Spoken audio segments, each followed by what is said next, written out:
Praise the lord. Good morning. ಈ morning. ಭಾನುವಾರದ ಆರಾಧನೆಗೆ ನಿಮ್ಮೆಲ್ಲರಿಗೆ ಯೇಸು ಸ್ವಾಮಿಯ ಪರಿಶುದ್ಧವಾದ ನಾಮದಲ್ಲಿ ಸ್ವಾಗತ. ಪ್ರಾರ್ಥನೆಯೊಂದಿಗೆ ಆರಂಭಿಸೋಣ. ತಂದೆಯಾದ ದೇವರೇ, ಈ ಬೆಳಗಿನ ಭಾನುವಾರದ ಆರಾಧನೆಯಲ್ಲಿ ನಿನ್ನ ಮಕ್ಕಳೊಂದಿಗೆ ಸೇರಿ ಕುಟುಂಬವಾಗಿ ಕುಟುಂಬದ ಸದಸ್ಯರೊಂದಿಗೆ ಸಭೆಯ ಜನಾಂಗದವರೊಂದಿಗೆ ಸೇರಿ ನಿನ್ನನ್ನು ಆರಾಧಿಸುವ ಕೃಪೆ, ಈ ದಯೆ ನಮಗೆ ಒದಗಿರುವುದರಿಂದ ನಿನಗೆ ಸ್ತೋತ್ರ ಹೇಳುತ್ತಾ, ಈ ಆರಾಧನೆಯನ್ನು ಸತ್ಯದಲ್ಲಿಯೂ ಆತ್ಮದಲ್ಲಿಯೂ ಮಾಡುವುದಕ್ಕಾಗಿ ನಿನ್ನ ಆತ್ಮನ ಸಹಾಯವನ್ನು ಕೋರಿಕೊಳ್ಳುತ್ತಿದ್ದೇವಯ್ಯ. ನೀನು ನಮ್ಮಲ್ಲಿ ಆರಂಭಿಸಿರುವ ಕಾರ್ಯ, ಈ ಆರಾಧನೆ ನಿನಗೆ ಕೃತಜ್ಞತೆಯೊಡನೆ ಸಮರ್ಪಿಸುವವರಾಗಿದ್ದೇವೆ. ಆರಾಧನೆಯಲ್ಲಿ ಪಾಲ್ಗೊಳ್ಳುವ ಪ್ರತಿಯೊಬ್ಬರು ನಿನ್ನ ಹಸ್ತದಲ್ಲಿರಲಿ, ನಿನ್ನ ಆತ್ಮನಲ್ಲಿರಲಿ, ನಿನ್ನ ಆತ್ಮನಲ್ಲಿ ತುಂಬಲ್ಪಟ್ಟಿರಲಿ. ಆರಾಧನೆಯನ್ನು ಯೇಸುವಿನ ನಾಮದಲ್ಲಿ ಆರಂಭಿಸುತ್ತಿದ್ದೇವೆ ನಮ್ಮ ತಂದೆಯೇ, ಆಮೆನ್. ಯೆಶಾಯ 43:18 ವಾಕ್ಯ ಈ ರೀತಿಯಾಗಿ ಹೇಳುವಂತದ್ದಾಗಿದೆ: ಇಕ್ಕಟ್ಟಿನಲ್ಲಿ ಮಾರ್ಗವೇ ಕಾಣಿಸ್ತಾ ಇಲ್ಲ, ನಾನೇನ್ ಮಾಡಲಿ, ನನ್ನ ಕುಟುಂಬ ಏನು ಮಾಡಲಿ ಎನ್ನುವಂತ ಒಂದು ಇಕ್ಕಟ್ಟಿನಲ್ಲಿ ಆತನು ಮಾರ್ಗವನ್ನು ಮಾಡುವವನಾಗಿದ್ದಾನೆ. Our Lord is a way maker.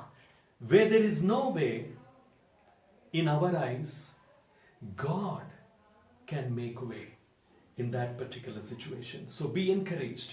Amen. When we sing this song, ಈ ಹಾಡನ್ನು ಹಾಡುವಾಗ ನಿನ್ನ ಜೀವಿತದಲ್ಲಿ, ನಿನ್ನ ಕುಟುಂಬದಲ್ಲಿ ಯಾವುದೇ ಸನ್ನಿವೇಶವಿರಲಿ, ದೇವರು ಮಾರ್ಗ ಮಾಡುವವನಾಗಿದ್ದಾನೆ ಎನ್ನುವುದನ್ನು ಮರೆಯದಿರು.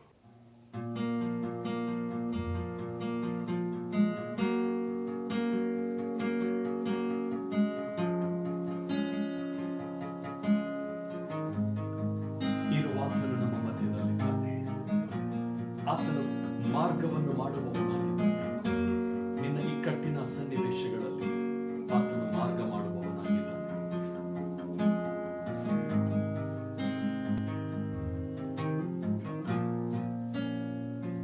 You are here, moving in our midst. I worship you. I worship you.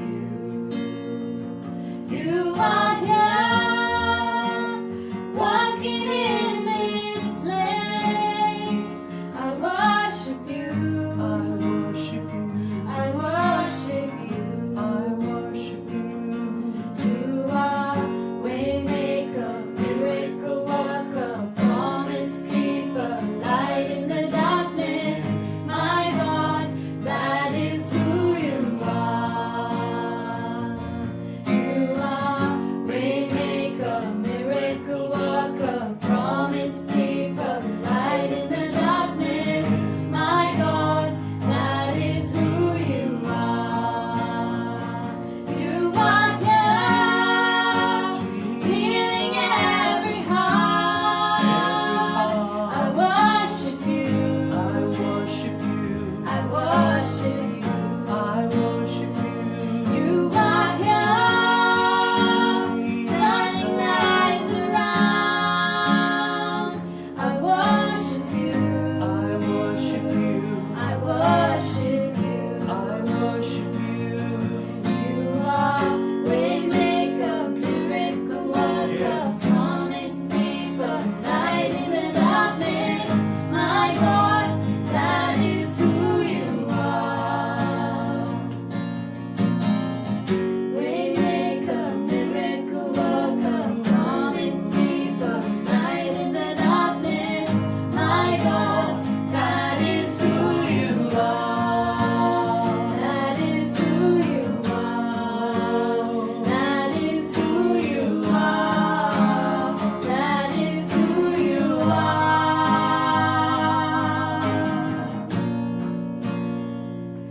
ಇರುವಾತನೇ ಚಲಿಸುತ್ತಿರುವೆ ನಮ್ಮ ಮಧ್ಯದಲ್ಲಿ, ಆರಾಧಿಸುವೆ. ಇರುವಾತನೇ ಕಾರ್ಯ ಮಾಡುವೆ ನಮ್ಮ ಮಧ್ಯದಲ್ಲಿ, ಆರಾಧಿಸುವೆ. ಇರುವಾತನೇ ಚಲಿಸುತ್ತಿರುವೆ ನಮ್ಮ ಮಧ್ಯದಲ್ಲಿ, ಆರಾಧಿಸುವೆ.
ನಿನ್ನ ಸನ್ನಿವೇಶಗಳಲ್ಲಿ ಬಿಡುಗಡೆಯನ್ನು ಕೊಡುವುದಕ್ಕೆ ಆತನು ಶಕ್ತನಾಗಿದ್ದಾನೆ.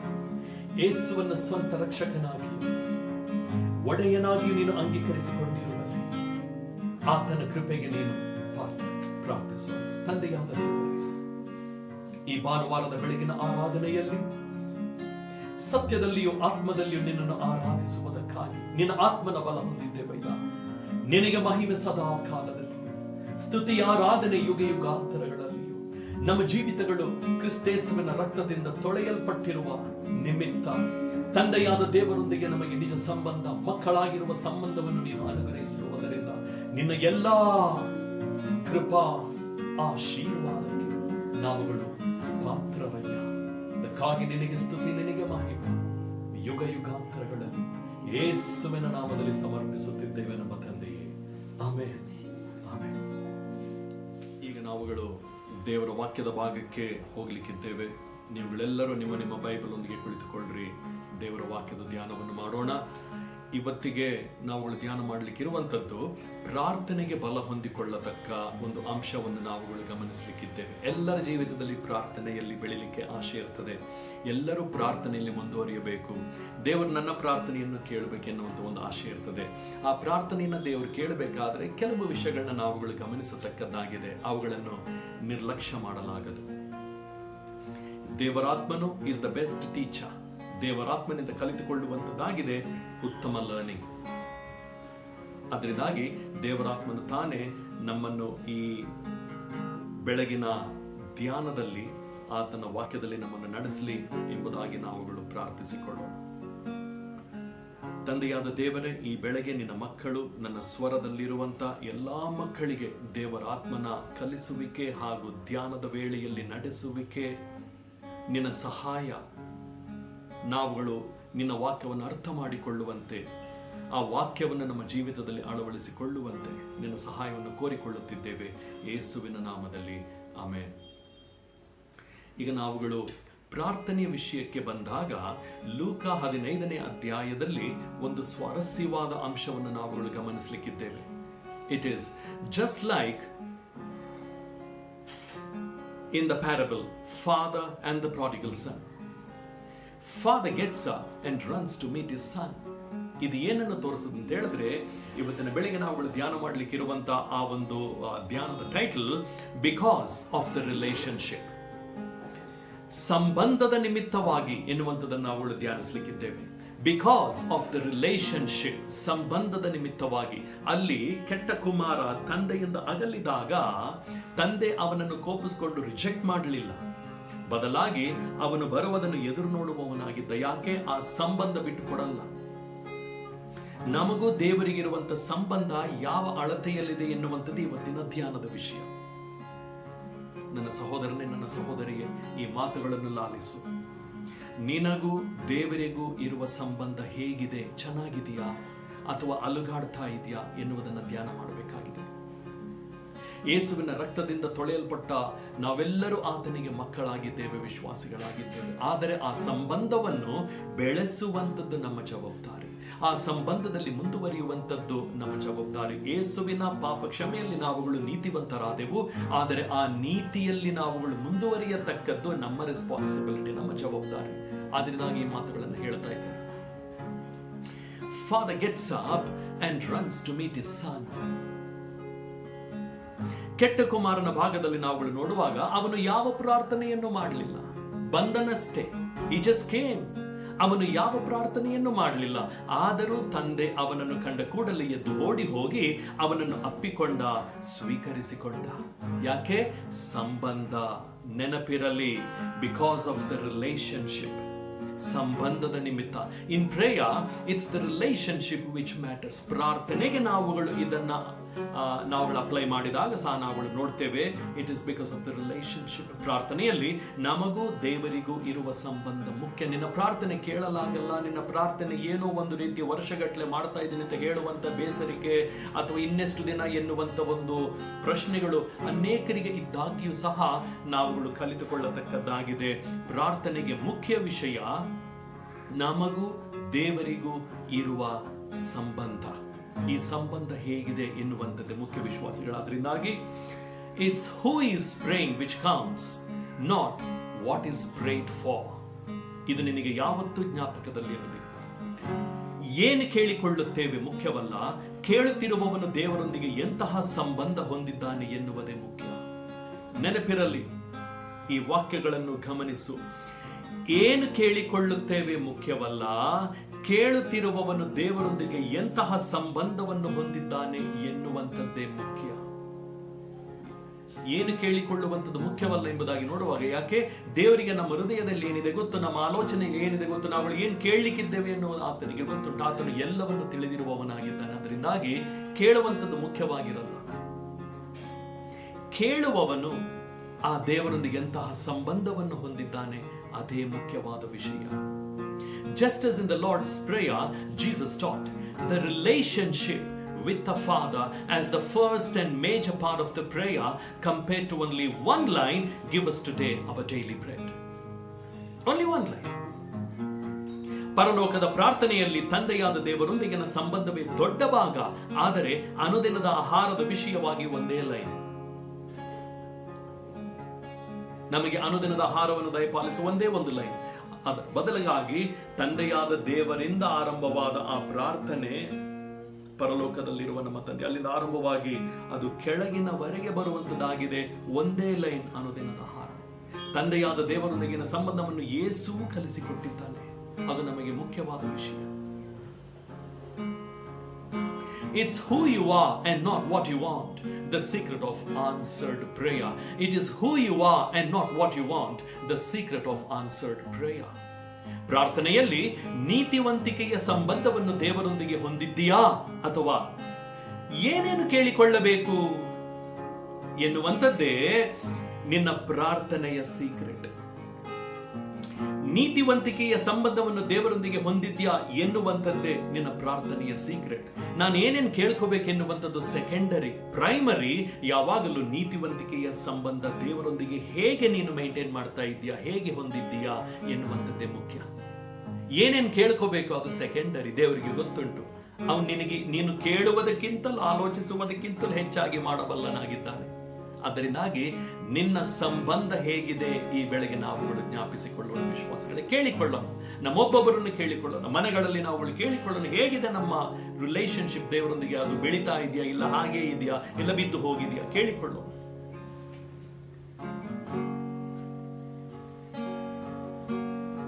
ಈ ಸಂಬಂಧದ ವಿಷಯದಲ್ಲಿ ನಾವುಗಳು ನೋಡುವಾಗ ಹೋಲಿನೆಸ್ ಅಥವಾ ಪರಿಶುದ್ಧತೆ ಅತ್ಯವಶ್ಯವಾದ ವಿಷಯ. ನೀತಿ ಅಥವಾ ರೈಚಸ್ನೆಸ್ ಅತ್ಯವಶ್ಯವಾದ ವಿಷಯ. ಇದು ನಮಗೆ ದೊಡ್ಡ ಅಡ್ವಾಂಟೇಜ್ ಮಾಡುತ್ತೆ ಪ್ರಾರ್ಥನೆಯ ಜೀವಿತದಲ್ಲಿ. If holiness we have to consider, and righteousness if we have to consider, what's the difference? ಪರಿಶುದ್ಧತೆಗೂ ನೀತಿಗೂ ವ್ಯತ್ಯಾಸವೇನೆಂಬುದಾಗಿ ನಾವುಗಳು ಕೇಳುವಾಗ ಅದು ಪ್ರಶ್ನೆಯಾಗಿಯೇ ಉಳಿಯಬಾರದು. If holiness is for the inside, then the righteousness is for the outside. ಯೇಸು ತನ್ನ ದೀಕ್ಷಾ ಸ್ನಾನದ ಸಮಯದಲ್ಲಿ ಹೇಳಿದ್ದನ್ನು ಜ್ಞಾಪಿಸಿಕೊಳ್ಳಿ, ಅದು ನನ್ನ ನೀತಿಯ ಪರಿಪೂರ್ಣತೆಗಾಗಿ, ಇದನ್ನು ನಾನು ಮಾಡಬೇಕಾಗಿದೆ, ಬೇರೆಯವರು ನನ್ನನ್ನು ನೋಡ್ತಾರಲ್ಲ ಎನ್ನುವಂತ ವಿಷಯಕ್ಕಾಗಿ. ಜನಗಳ ಮುಂದೆ ಅಂತ ಹೇಳಿದ್ರೆ ನೀತಿ ಹೊರಗಿನದ್ದು, ಪರಿಶುದ್ಧತೆ ಒಳಗಿನದ್ದಾಗಿದೆ. ಪರಿಶುದ್ಧತೆ ಒಳಗಿನದ್ದಾಗಿದ್ದರೆ ನೀತಿ ಹೊರಗಿನದ್ದಾಗಿದೆ. ಇದು ನಿನಗೆ ನೆನಪಿರಲಿ. It's like your garment, just like you want to keep your dress clean. ವಸ್ತ್ರವನ್ನು ನಾವುಗಳು ಶುದ್ಧತೆಯಲ್ಲಿ ಕಾಪಾಡಿಕೊಳ್ಳುವಂತೆ ನಮ್ಮ ಪರಿಶುದ್ಧತೆಯನ್ನು, ನೀತಿಯನ್ನು ಕಾಪಾಡಿಕೊಳ್ಳತಕ್ಕದ್ದಾಗಿದೆ. So is holiness for your spirit. ಆತ್ಮಕ್ಕೆ ಪರಿಶುದ್ಧತೆ ಅವಶ್ಯ. ನಾವುಗಳು ದೇವರನ್ನು ನೋಡಬಹುದಾಗಿದೆ, ಪ್ರಾರ್ಥನೆಯಲ್ಲಿ ನೋಡಬಹುದಾಗಿದೆ, ನಂಬಿಕೆಯಲ್ಲಿ ದೇವರನ್ನು ನೋಡಬಹುದಾಗಿದೆ, ವಾಕ್ಯದಲ್ಲಿ ದೇವರನ್ನು ನೋಡಬಹುದಾಗಿದೆ. ಅನೇಕ ರೀತಿಯಲ್ಲಿ ಈ ಒಳಗಿನದ್ದು ಸರಿ ಇದ್ರೆ, ಅಂದ್ರೆ ಪರಿಶುದ್ಧತೆ ಎನ್ನುವಂಥದ್ದು, ನೀತಿ ಎನ್ನುವಂಥದ್ದು ನಮಗೆ ಸರಿಯಾಗಿದ್ದರೆ ನಾವುಗಳು ದೇವರನ್ನು ಪ್ರಾರ್ಥನೆಯಲ್ಲಿ ಕಾಣಬಹುದಾಗಿದೆ. ಹಲ್ಲೆಲೂಯಾ. ಈಗ ನೋಡ್ರಿ, just like sickness for the body, ನಮ್ಮ ದೇಹಕ್ಕೆ ಹೇಗೆ ವ್ಯಾಧಿಯೋ, ಇನ್ಫರ್ಮಿಟಿ ಫಾರ್ ದ ಸ್ಪಿರಿಟ್. ಇನ್ಫರ್ಮಿಟಿ ಅಂತ ಹೇಳಿದ್ರೆ ಸಿಕ್ನೆಸ್ ಆಗುತ್ತೆ. ಇದು ನಾವುಗಳು ರೋಮ 8:26 ನೋಡ್ತೇವೆ. ಕಾಯಿಲೆ ದೇಹಕ್ಕಾದರೆ ಆತ್ಮಕ್ಕೆ ಬಲಹೀನತೆ ಎಂಬುದಾಗಿ ನಾವು ನೋಡ್ತೇವೆ. ರೋಮ 8:26 ಇದೇ ವಾಕ್ಯವನ್ನು ನಾವುಗಳು ನೋಡುವಂಥದ್ದು. ನೋಡ್ರಿ, ರೋಮ 8:26, ಹಾಗೆ ಪವಿತ್ರಾತ್ಮನು ಸಹ ನಮ್ಮ ಅಶಕ್ತಿಯನ್ನು ನೋಡಿ ಸಹಾಯ ಮಾಡುತ್ತಾನೆ. ಹೇಗೆಂದರೆ ನಾವು ತಕ್ಕ ಪ್ರಕಾರ ಏನು ಬೇಡಿಕೊಳ್ಳಬೇಕೋ ನಮಗೆ ಗೊತ್ತಿಲ್ಲದರಿಂದ ಪವಿತ್ರಾತ್ಮನು ತಾನೇ ಮಾತಿಲ್ಲದ ನರಳಾಟದಿಂದ ನಮಗೋಸ್ಕರ ಬೇಡಿಕೊಳ್ಳುತ್ತಾನೆ ಅಂತ ಹೇಳಿದ್ರೆ ನಮಗೆ ಏನು ಪ್ರಾರ್ಥನೆ ಮಾಡ್ಕೋಬೇಕೆಂಬುದಾಗಿ ನಮಗೆ ಗೊತ್ತಿಲ್ಲ. ಈ ಪ್ರಾರ್ಥನೆಯಲ್ಲಿ ನಾವುಗಳು ಹಿಂದೆ ಬೀಳುವಂಥದ್ದು ಅಥವಾ ವೀಕ್ನೆಸ್ ಹೊಂದುವಂಥದ್ದು, it is a spiritual sickness. ಇದು ನಿನ್ನ ನೆನಪಿನಲ್ಲಿರಲಿ. Just like sickness for the body, infirmity is for the spirit. ನಿನ್ನ ಆತ್ಮಕ್ಕೆ ಸಿಕ್ನೆಸ್ ಎನ್ನುವಂಥದ್ದು, ದಟ್ ಇನ್ಫರ್ಮಿಟಿ ಈಸ್ ಪ್ರೇಯರ್ಲೆಸ್ನೆಸ್ ಅಥವಾ ಆತ್ಮಿಕವಾಗಿ ನಾವು ಸಿಕ್ಕಾಗಿರುವಂಥದ್ದು. ಕಾಯಿಲೆ ದೇಹಕ್ಕಾದರೆ ಆತ್ಮಕ್ಕೆ ಬಲಹೀನತೆ. ರೋಮ 8:26. When if one cannot identify he is sick in his spirit, he is spiritually sick indeed. ಅಂತರ್ಯದ ಬಲಹೀನತೆಯನ್ನು ಆತನು ಗುರುತಿಸದಿದ್ದರೆ ಆತ್ಮಿಕ ವ್ಯಾಧಿಯಲ್ಲಿದ್ದಿ ಎಂದರ್ಥ. ವಿಶ್ವಾಸಿಯೇ, ಇದನ್ನ ನೀನು ಕೇಳಿಕೋ. ನನಗೆ ಆತ್ಮಿಕ ವ್ಯಾಧಿ ಇದೆಯಾ? ದೇಹಕ್ಕೆ ವ್ಯಾಧಿ ಆದರೆ ಡಾಕ್ಟರ್ಸ್ಗಳುಂಟು, ಆತ್ಮಕ್ಕೆ ವ್ಯಾಧಿ ಆದರೆ ದೇವರಾತ್ಮನ ಮಾತ್ರವೇ. ಅದರಿಂದಾಗಿ ಹೇಳ್ತಾ ಇದ್ದೇನೆ ವಿಶ್ವಾಸಿಯೇ, ಅಂತರ್ಯದ ಬಲಹೀನತೆಯನ್ನು ನಾವುಗಳು ಗುರುತಿಸಿಕೊಳ್ಳತಕ್ಕದ್ದಾಗಿದೆ. ಇದು ಬೆಳವಣಿಗೆಗೆ ಅವಶ್ಯ. ಗುರುತಿಸದಿದ್ದರೆ ಆತ್ಮಿಕ ವ್ಯಾಧಿಯಲ್ಲಿದ್ದಿ ಎನ್ನುವುದೇ ಅರ್ಥ. ರೋಮನ್ಸ್ 8:26 ಪವಿತ್ರಾತ್ಮನು he helps in our infirmities. ಪವಿತ್ರಾತ್ಮನು ನಮಗೆ ಒಳರೋಗದ ವಿಷಯದಲ್ಲಿ ಸಹಾಯ ಮಾಡುವವನಾಗಿದ್ದಾನೆ. ಪ್ರಾರ್ಥನೆ ಗೊತ್ತಿಲ್ಲ, ಆತ್ಮಿಕ ವಿಷಯಗಳು ಗೊತ್ತಿಲ್ಲ, ಅಥವಾ ನಾನು ಆತ್ಮದಲ್ಲಿ ಸಿಕ್ಕಾಗಿದ್ದೇನೆ ಎನ್ನುವುದಕ್ಕೆ ದೇವರಾತ್ಮನೇ ನಿನಗೆ ಸಹಾಯಕ. ಬೇರೆ ಯಾರು ನಿನಗೆ ಸಹಾಯ ಮಾಡಲಾರರು.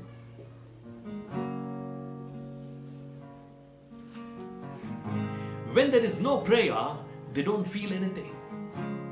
ಪ್ರಾರ್ಥಿಸದೇ ಇದ್ದಾಗ ಏನು ಅನ್ಸಲ್ಲ ಕೆಲವರಿಗೆ. ಅವರ ಸ್ಥಿತಿ ಹಾಗಿರುತ್ತೆ. ಪ್ರಾರ್ಥಿಸದೇ ಇದ್ದಾಗ ಏನು ಅನ್ಸಲ್ಲ ಅವರಿಗೆ. ಏನು ಮಾಡಿಲ್ವಲ್ಲ ನಾನು, ಏನೋ ಕಳ್ಕೊಂಡಿದ್ದೇನೆ ಅಂತ ಅವರಿಗೆ ಅನ್ನಿಸೋದೇ ಇಲ್ಲ. ಸಭೆಗಳಲ್ಲಿ ಕೆಲವರು ನಿದ್ರೆ ಮಾಡ್ತಾರೆ, ಏನು ಅನ್ಸಲ್ಲ. ಎಚ್ಚರವಾದಾಗ ಎದ್ದೇಳ್ತಾರೆ, ಅವ್ರಿಗೇನು ಅನ್ಸಲ್ಲ. Why? Because they are spiritually sick.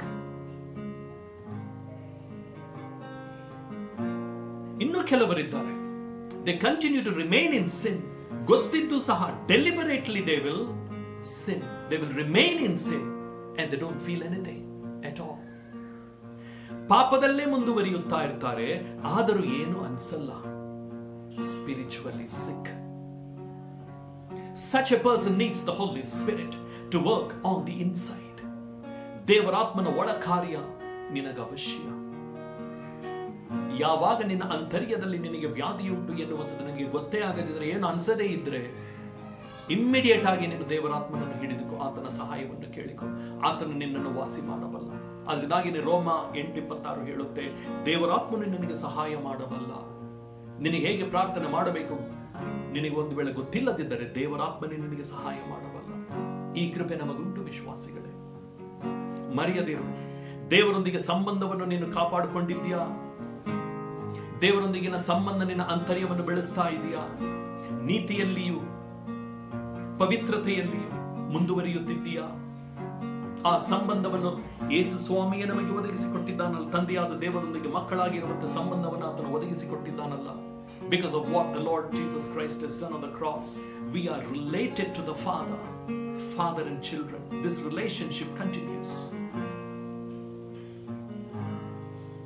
ಕೆಟ್ಟ ಕುಮಾರನ ತಪ್ಪಿನ ನಿಮಿತ್ತ ಅವನು ನನ್ನ ಮಗ ಅಲ್ಲ ಎಂಬುದಾಗಿ ಹೇಳಲಿಲ್ಲ. ಇವತ್ತು ಎಷ್ಟು ಕುಟುಂಬಗಳುಂಟು, ಎಷ್ಟು ಜನಗಳುಂಟು, ನಮಗೂ ನಿಮಗೂ ಸಂಬಂಧವಿಲ್ಲ, ನನ್ನ ಮಕ್ಕಳಿಗೆ ನನಗೆ ಸಂಬಂಧವಿಲ್ಲ, ನನ್ನ ಸಹೋದರ ಸಹೋದರರಿಗೆ ನನಗೆ ಸಂಬಂಧವಿಲ್ಲ ಎಂಬುದಾಗಿ ಎಷ್ಟು ಜನ ಜಡ್ಜ್ಮೆಂಟಲ್ ತೀರ್ಪುಗಳನ್ನು ಮಾಡಿಬಿಟ್ಟಿದ್ದಾರೆ.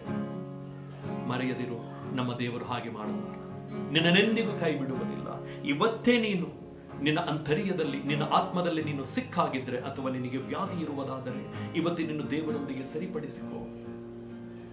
ಪ್ರಾರ್ಥನೆಯಲ್ಲಿ ನಿರುತ್ಸಾಹ, ವಾಕ್ಯದ ಅರಿವಿಲ್ಲದೆ ಮುಂದುವರಿಯುವಂತು, ಧ್ಯಾನ ಮಾಡ್ಲಿಕ್ಕೆ ಆಗಲ್ಲ ವಾಕ್ಯವನ್ನ, ದೇವರೊಂದಿಗೆ ಸಂಬಂಧವನ್ನು ಎಂಜಾಯ್ ಮಾಡಲ್ಲ, ಸಭೆಗಳಲ್ಲಿ ನಿದ್ರೆ ಮಾಡೋದು ಅಥವಾ ಬೇರೆ ಯಾವುದೇ ವಿಷಯಗಳಿರಲಿ, ನೀನು ಆತ್ಮದಲ್ಲಿ ಸಿಕ್ಕಾಗಿದ್ರೆ ಇವತ್ತು ಸರಿಪಡಿಸಿಕೋ ವಿಶ್ವಾಸಿಯೇ. ಪಾಪದಲ್ಲಿ ಮುಂದುವರಿಯುತ್ತಾ ಇದ್ದರೂ ಸಹ ನನಗೆ ಪಾಪದಲ್ಲಿ ಮುಂದುವರಿತಾ ಇದ್ದೇನೆ ಅಂತ ಏನು ಅನ್ಸೋದೇ ಇಲ್ಲ ಅಂತ ಒಂದು ಸಿಕ್ನೆಸ್ ಇರುವುದಾದರೆ ಇವತ್ತೇ ಸರಿಪಡಿಸಿಕೋ, ಎಚ್ಚೆತ್ತುಕೋ. ದೇವರಾತ್ಮನು ನಮಗೆ ಸಹಾಯಕನಾಗಿದ್ದಾನೆ. ರೋಮ 8:26 ಬಲವಾಗಿ ಹಿಡಿದುಕೋ. ನನ್ನ ಸಹಾಯಕನೇ ದೇವರಾತ್ಮನೆಂಬುದಾಗಿ ಕೇಳಿಕೋ. ನಿನ್ನ ಸನ್ನಿವೇಶಗಳಲ್ಲಿ, ನಿನ್ನ ಒಂದು ಪರಿಸ್ಥಿತಿಯಲ್ಲಿ ಪಾಪದ ಬಂಧನದಲ್ಲಿ ನೀನು ಸಿಕ್ಕಿ ಹಾಕಿಕೊಂಡಿರುವುದಾದರೆ, ಬಂಧನಗಳ ಸೆರೆಯಲ್ಲಿ ಸಿಕ್ಕಿ ಹಾಕಿಕೊಂಡಿರುವುದಾದರೆ, ಆತ್ಮಿಕ ವ್ಯಾಧಿಯಲ್ಲಿ ನೀನು ಬಿದ್ದು ಹೋಗಿರುವುದಾದರೆ, ದೇವರಾತ್ಮನು ನಿನ್ನನ್ನು ಸರಿ ಮಾಡಬಲ್ಲ. ಎಚ್ಚೆತ್ತುಕೋ ವಿಶ್ವಾಸಿಯೇ. ನಾವು ಪ್ರಾರ್ಥಿಸೋಣ. ಇವತ್ತು ನಿನ್ನ ಕಂಡೀಷನ್ ಹೀಗಿರುವುದಾದರೆ, ನನ್ನ ಸ್ವರ ಕೇಳುತ್ತಿರುವ ವಿಶ್ವಾಸಿಯೇ, ನೀನು ಇವತ್ತು ದೇವರಾತ್ಮನಿಂದ ಮುಟ್ಟಲ್ಪಡುವಿ.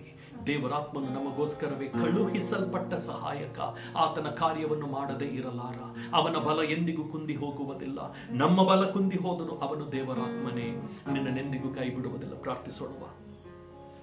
ತಂದೆಯಾದ ದೇವರೇ, ನನ್ನ ಸ್ವರದಲ್ಲಿರುವಂತ ಪ್ರತಿ ಮಕ್ಕಳು, ಸಹೋದರ ಸಹೋದರಿಯರು, ಅವರವರ ಜೀವಿತಗಳಲ್ಲಿ ನೀನು ನಿರ್ಮಿಸಿರುವ ಸಂಬಂಧ, ಯೇಸು ಕ್ರಿಸ್ತನ ನಿಮಿತ್ತವಾಗಿ ನಮಗೆ ನಿನ್ನೊಂದಿಗೆ ಸಂಬಂಧ ಉಂಟು. ತಂದೆಯಾದ ದೇವರೇ, ನಿನ್ನ ಮಕ್ಕಳಾಗಿದ್ದೇವಲ್ಲ, ಯೇಸು ಕ್ರಿಸ್ತನ ಪರಿಶುದ್ಧವಾದ ರಕ್ತದಲ್ಲಿ ತೊಳೆಯಲ್ಪಟ್ಟವರಾಗಿದ್ದು ನಿನ್ನ ಮಕ್ಕಳಾಗಿದ್ದೇವೆ ರಾಜ. ನಿನ್ನನ್ನು ನಮ್ಮ ಸ್ವಂತ ರಕ್ಷಕನಾಗಿಯೂ ಒಡೆಯನಾಗಿಯೂ ಅಂಗೀಕರಿಸಿಕೊಂಡಿದ್ದೇವಲ್ಲ. ನೀನು ನಮಗೆ ಒಡೆಯನು, ನಮಗೆ ರಕ್ಷಕನು, ನಮಗೆ ಯಜಮಾನನು. ಈ ಸಂಬಂಧವಿರುವುದರಿಂದಾಗಿ ಕೇಳಿಕೊಳ್ಳುತ್ತಿದ್ದೇವೆ ರಾಜ. ನಿನ್ನ ಮಕ್ಕಳು ಆತ್ಮೀಕ ವಿಷಯದಲ್ಲಿ ವ್ಯಾಧಿಯಲ್ಲಿಯೋ ಆತ್ಮೀಕ ವಿಷಯದಲ್ಲಿ ಬಿದ್ದು ಹೋಗಿರುವುದಾದರೆ, ನಿನ್ನ ಆತ್ಮನು ಅವರಿಗಿದ್ದಾನೆ ಎನ್ನುವುದನ್ನ ನಾನಿವತ್ತು ಘೋಷಿಸುವ ಮೂಲಕ ಅವರುಗಳು ತಿಳಿದುಕೊಳ್ಳಲಿ. ದೇವರಾತ್ಮನು ನಮ್ಮ ಮಧ್ಯದಲ್ಲೇ ಇದ್ದಾನೆ, ನಮಗಾಗಿ ಆತನು ಕಳುಹಿಸಲ್ಪಟ್ಟಿದ್ದಾನೆ, ನಮಗೋಸ್ಕರವೇ ಅವನ ಸಹಾಯಕ ಎಂಬುದನ್ನು ಅವರುಗಳು ನೆನಪಿನಲ್ಲಿಟ್ಟುಕೊಂಡು ದೇವರಾತ್ಮನೊಂದಿಗೆ ಅನ್ಯೋನ್ಯತೆಯನ್ನು ಬೆಳೆಸಿಕೊಳ್ಳುತ್ತಾ ನೀತಿಯಲ್ಲಿಯೂ ಪರಿಶುದ್ಧತೆಯಲ್ಲೂ ದೇವರೊಂದಿಗೆ ಒಳ್ಳೆಯ ಸಂಬಂಧವನ್ನು ಬೆಳೆಸಿಕೊಳ್ಳಲಿ. ಇದರ ಮುಖಾಂತರ ಅವರ ವಿಶ್ವಾಸ ಜೀವಿತವು ಬಲ ಹೊಂದಿಕೊಂಡು ಗುರಿ ಮುಟ್ಟಲಿ. ಅವರ ಪ್ರಾರ್ಥನಾ ಜೀವಿತದಲ್ಲಿ ಅವರಿಗೆ ಬಿಡುಗಡೆಯು ಆಶೀರ್ವಾದವು ಅವರಿಗೆ ಅನುಗ್ರಹವಾಗಲಿ ಎಂಬುದಾಗಿ ಯೇಸುವಿನ ನಾಮದಲ್ಲಿ ಅವರ ಪಾಪದ ಸ್ಥಿತಿಗೋಸ್ಕರ ಅವರ ತಪ್ಪುಗಳನ್ನು ಕ್ಷಮಿಸಬೇಕು, ಅವರ ಪಾಪಗಳನ್ನು ಮನ್ನಿಸಬೇಕೆಂಬುದಾಗಿ ಯೇಸುವಿನ ನಾಮದಲ್ಲಿ ಕೇಳಿಕೊಂಡು ಅವರೊಬ್ಬೊಬ್ಬರಲ್ಲಿಯೂ ಈ ಬಿಡುಗಡೆಯನ್ನು ಘೋಷಿಸುತ್ತಿದ್ದೇನಯ್ಯ. Be set free in Jesus name. ಯೇಸುವಿನ ಧಿಕ್ಕಾರವುಳ್ಳ ನಾಮದಲ್ಲಿ ನುಡಿಯುತ್ತಿದ್ದೇನೆ.